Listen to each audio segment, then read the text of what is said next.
So, good morning, students. On that day, we have discussed this chapter, the story of village Palampur, and I have already posted 2 videos on YouTube. So, this is our third video.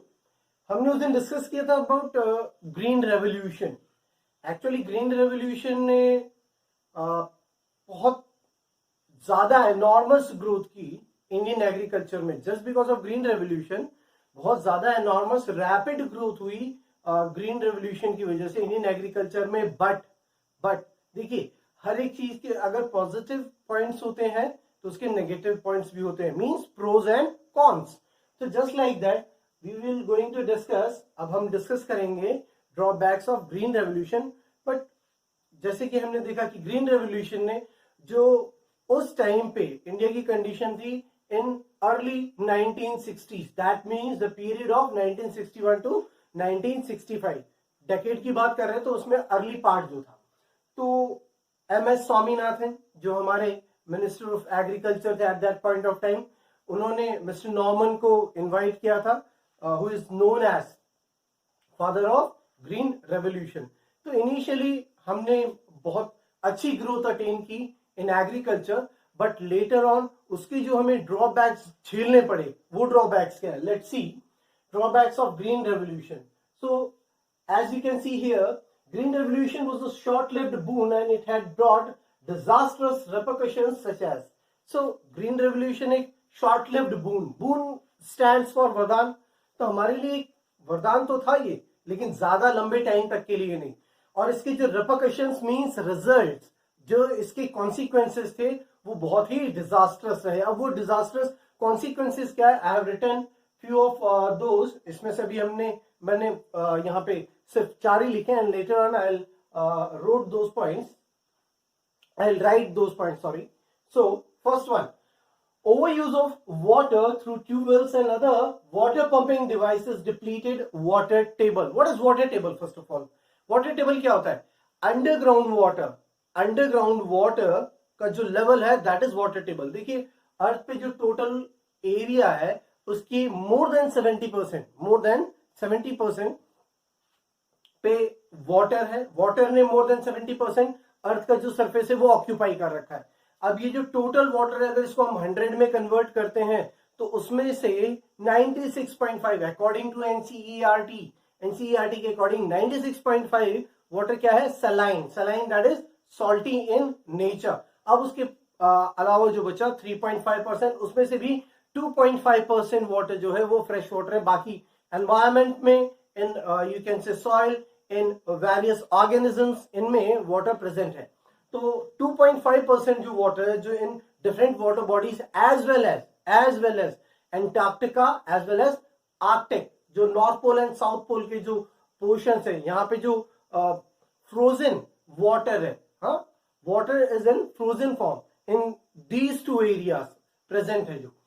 तो इसमें से भी अगर हम इस 2.5 को भी 100, जो फ्रेश वाटर है 2.5%, 2.5 को आप 100 में कन्वर्ट कीजिए. अब ये जो 100% वाटर है जो हमारे लिए यूजेबल है, फ्रेश वाटर, ये वाटर हम यूज कर सकते हैं. सलाइन वाटर यूजेबल नहीं है, क्योंकि सलाइन वाटर ना तो हम इसको ड्रिंकिंग पर्पस, ना कुकिंग पर्पस, ना ही अदर पर्पसेस के लिए यूज कर सकते हैं.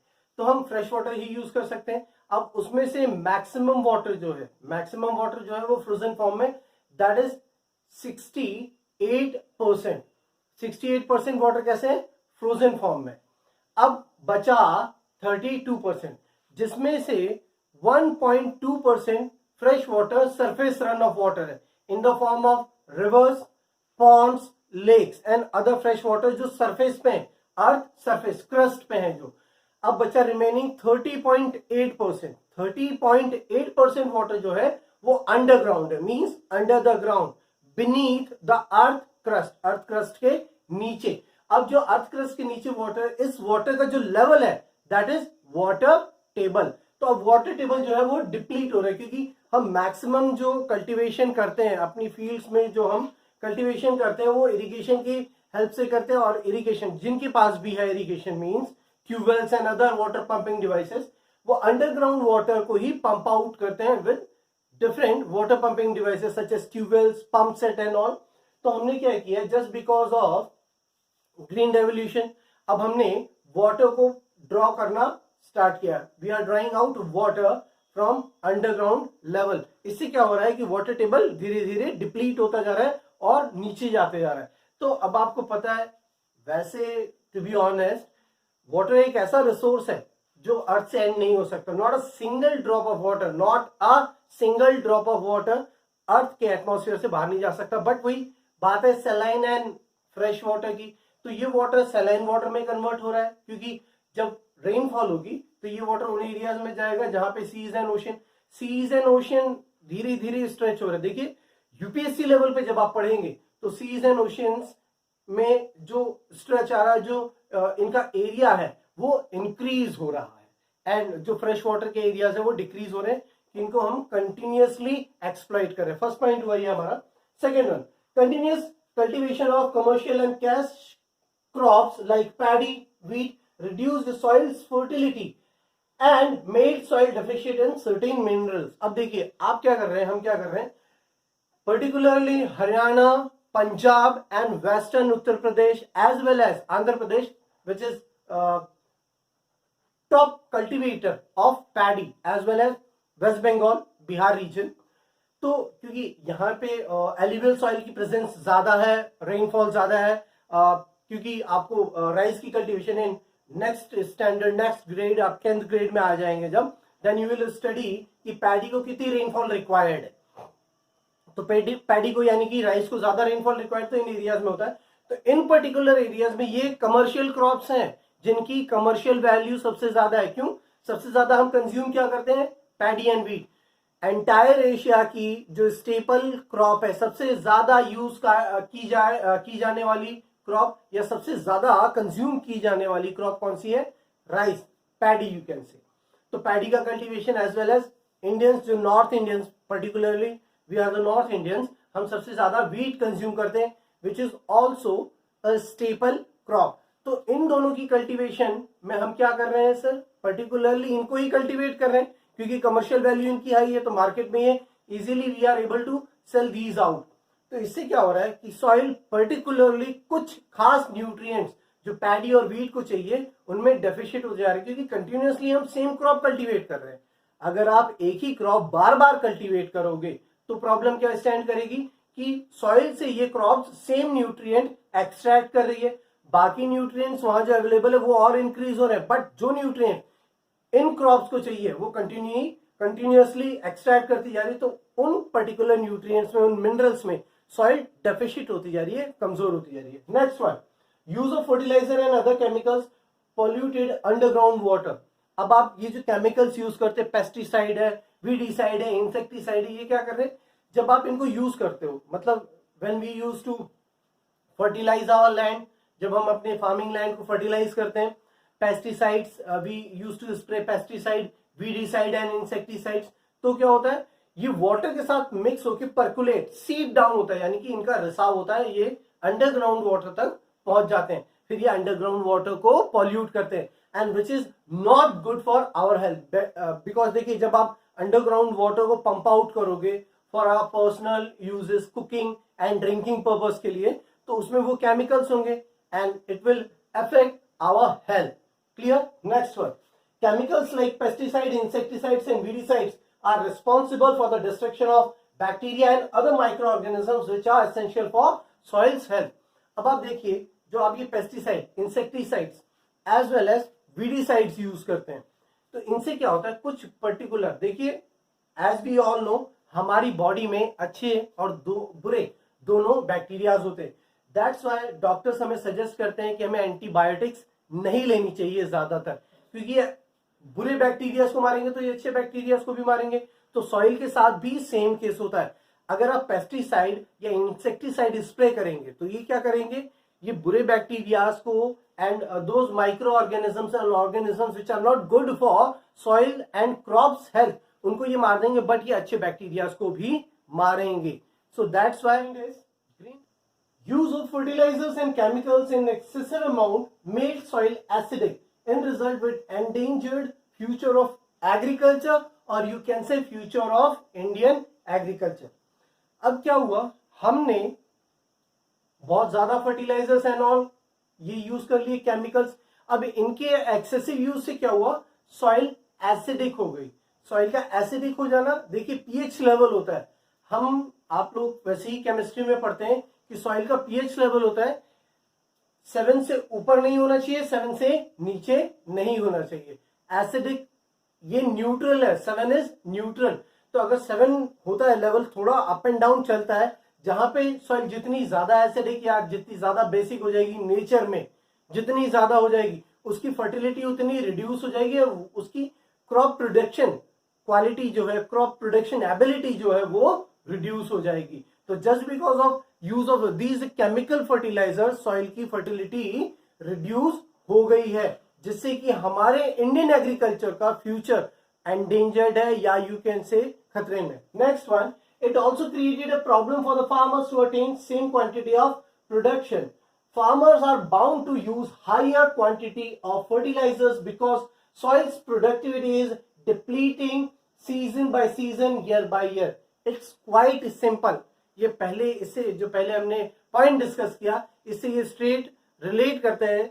अब ये कैसे रिलेट करता है कि जैसे आप यूज कर रहे हैं केमिकल फर्टिलाइजर्स यूज कर रहे हैं, अगर आपने इस ईयर 100 kg अटेन किया with the help of use of fertiliser of 10 kg amount, आप कहते हैं 10 kg आपने यूज किया और 100 kg आपने फूड ग्रेन अटेन किया, व्हीट या पैडी और एनी क्रॉप।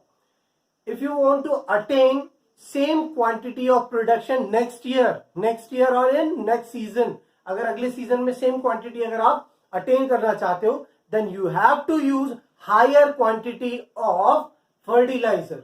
आपको हायर क्वांटिटी में फर्टिलाइजर यूज करना होगा। क्यों?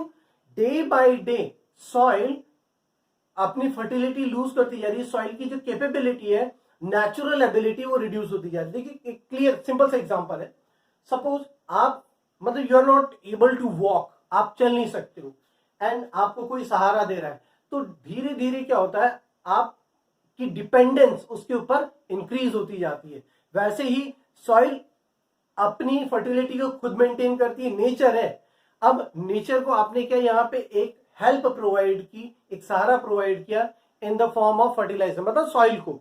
अब सॉइल टोटली इस पे डिपेंड हो जाती है, एज वेल एज हम पहले ही डिस्कस कर चुके हैं कि इन केमिकल्स से सॉइल में जो माइक्रो न्यूट्रिएंट्स हैं, जो सॉइल की फर्टिलिटी को रिप्लेनिश करते हैं, रिटेन करते हैं, उन माइक्रो ऑर्गेनिजम्स को ये केमिकल्स किल करते हैं। Is that clear?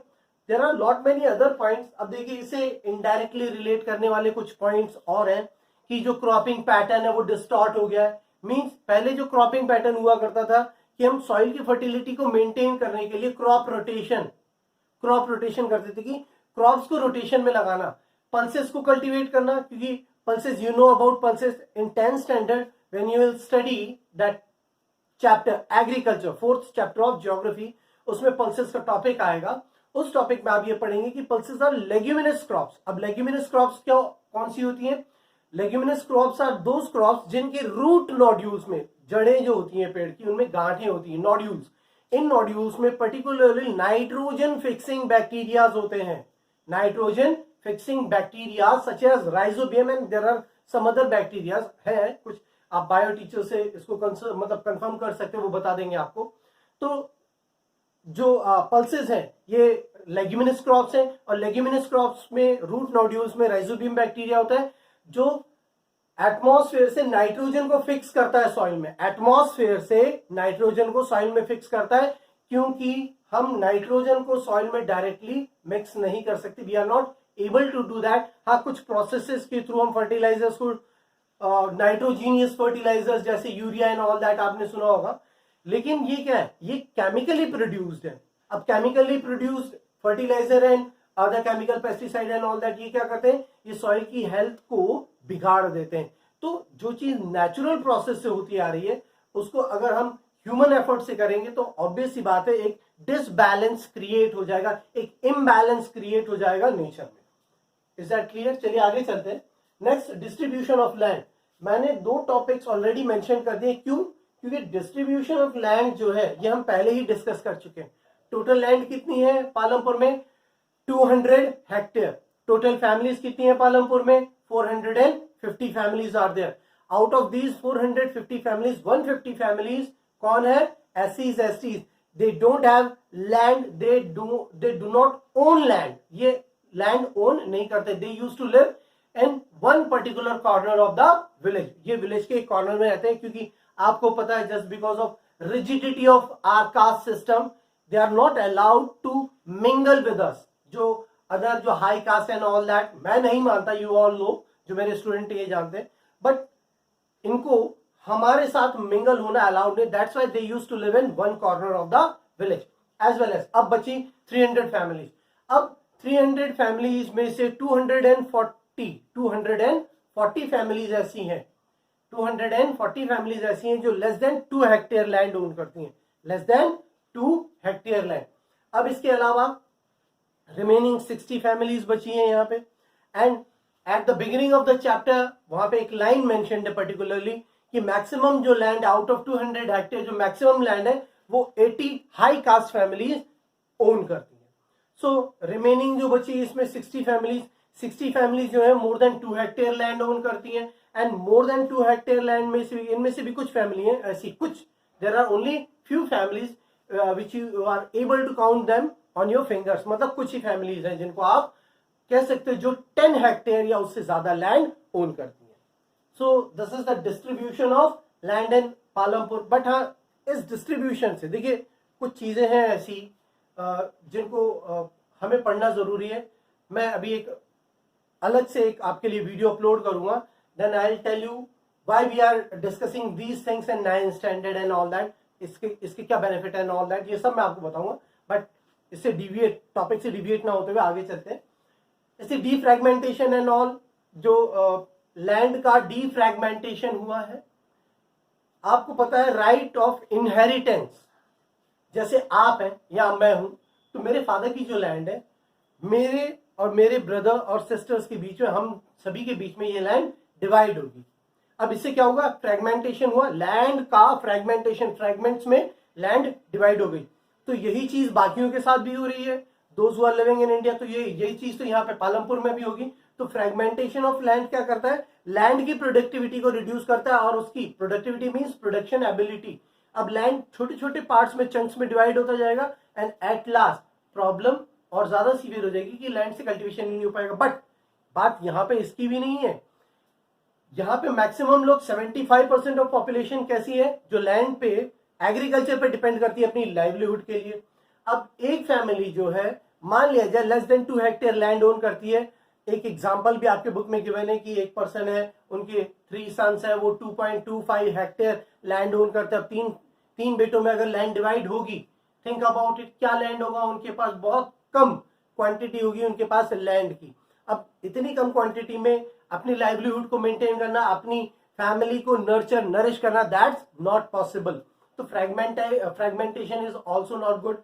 सो यहाँ पे देखो, चैप्टर की हेल्प से आपको कितनी सारी चीजें बताई जा रही है। If you are not able to nurture your family on the basis of land you have, तो ये क्या करते हैं? दूसरी एक्टिविटीज की तरफ टर्न करते हैं, क्योंकि हम फार्मिंग के बाद अदर एक्टिविटीज को भी, नॉन फार्म एक्टिविटीज को भी डिस्कस करेंगे। Live it. चलिए, हु विल प्रोवाइड लेबर, अब हम डिस्कस करते हैं हु विल प्रोवाइड लेबर को।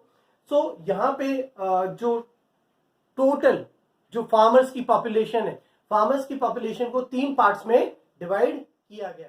सो we will move to our next topic, who will provide labour. So जो फार्मिंग मेन एक्टिविटी है, 75% टोटल पॉपुलेशन जो है, उसका 75% जो है वो डिपेंड करते हैं फार्मिंग के ऊपर फॉर देयर लाइवलीहुड। सो अब लेबर कौन प्रोवाइड करता है? Landless labourers are those people who do not own land, so they use to work in farms of medium farmers as well as large farmers. Small farmers के lands पे ये काम नहीं करते। क्यों? स्मॉल फार्मर्स के पास ऑलरेडी बहुत छोटी क्वांटिटी में है land, that's why they do not have that much amount of earning, और ज्यादा अर्निंग नहीं है तो ये लेबर कहां से हायर करेंगे? So what they use to do, ये स्मॉल फार्मर्स क्या करते हैं? ये अपनी छोटी पीस ऑफ लैंड को खुद with the help of family labour cultivate करते हैं, as well as they also provide labourship to medium and rich farmers, as well as ये जो लैंडलेस लेबरर्स हैं, ये भी लैंडलेस लेबरर्स मीन्स ये फार्म्स में वर्क प्रोवाइड करते हैं किनको, रिच एंड मीडियम फार्मर्स को। अब देखिए ये जो लेबरर्स हैं ये किस तरह से वर्क करते हैं। फार्म में अलग अलग क्रॉप में, देखिए आप चाहे व्हीट कल्टीवेट करो, चाहे पैडी कल्टीवेट करो, या आप किसी और क्रॉप को कल्टीवेट करते हैं जैसे ज्वार है या शुगर केन है। अगर आप एक लार्ज फार्मर है तो आपने फार्म लेबरर्स आपने हायर कर लिए। अब फार्म लेबरर्स को वेजेस देते हैं। अब वेजेस देंगे तो ऑब्वियस सी बात है, पहले क्या हुआ करता था, पहले जो ओल्डन टाइम्स की बात करें कि फार्म लेबरर्स जो फार्म में वर्क करते थे उनको टोटल प्रोडक्शन का एक part as the wage, you can say, उनको काम करने के एवज में क्रॉप का ही एक पार्ट वेज की फॉर्म में दे दिया जाता था। बट अब इनको कैश पे किया जाता है, ज्यादातर को कैश पे किया जाता है, तो इनका राइट ओवर द प्रोडक्शन नहीं है, मतलब जो कुछ भी ये कल्टीवेट करते हैं उस पर इनका राइट नहीं होता, फर्स्ट थिंग। सेकेंड थिंग, कई जगहों पे इन जो फार्म लेबरर्स हैं उनको ग्रेन्स की फॉर्म में भी, कईयों को फूड भी प्रोवाइड किया जाता है जो इन फार्म में वर्क करते हैं, एज वेल एज इनकी जो वर्किंग ड्यूरेशन है, जो पीरियड ऑफ एम्प्लॉयमेंट है, पीरियड ऑफ एम्प्लॉयमेंट मींस ये इन अ ईयर कितना वर्क करते हैं। तो period of employment farm activity to farm activity differ करता है कि मान लिया जाए एक फार्म में कुछ एक्टिविटी, दूसरे फार्म में कुछ एक्टिविटी है, एज वेल एज सोइंग है, हार्वेस्टिंग है एंड अदर, थ्रैशिंग है, विनोइंग है, अलग अलग एक्टिविटीज है। तो अलग अलग वीडिंग है, क्योंकि वीडिंग मैनुअली भी की जाती है, वीडिसाइड्स कई फार्मर्स अब यूज करने लग गए, but in traditional terms, in traditional way हम वीडिंग मैनुअली हाथों से करते हैं, तो उसके लिए भी लेबरर्स को एंगेज किया जाता है। As well as period of employment एक और चीज पे डिपेंड करता है कि जो medium and rich farmers, medium and rich farmers आपको कितने टाइम के लिए एंगेज कर रहे हैं।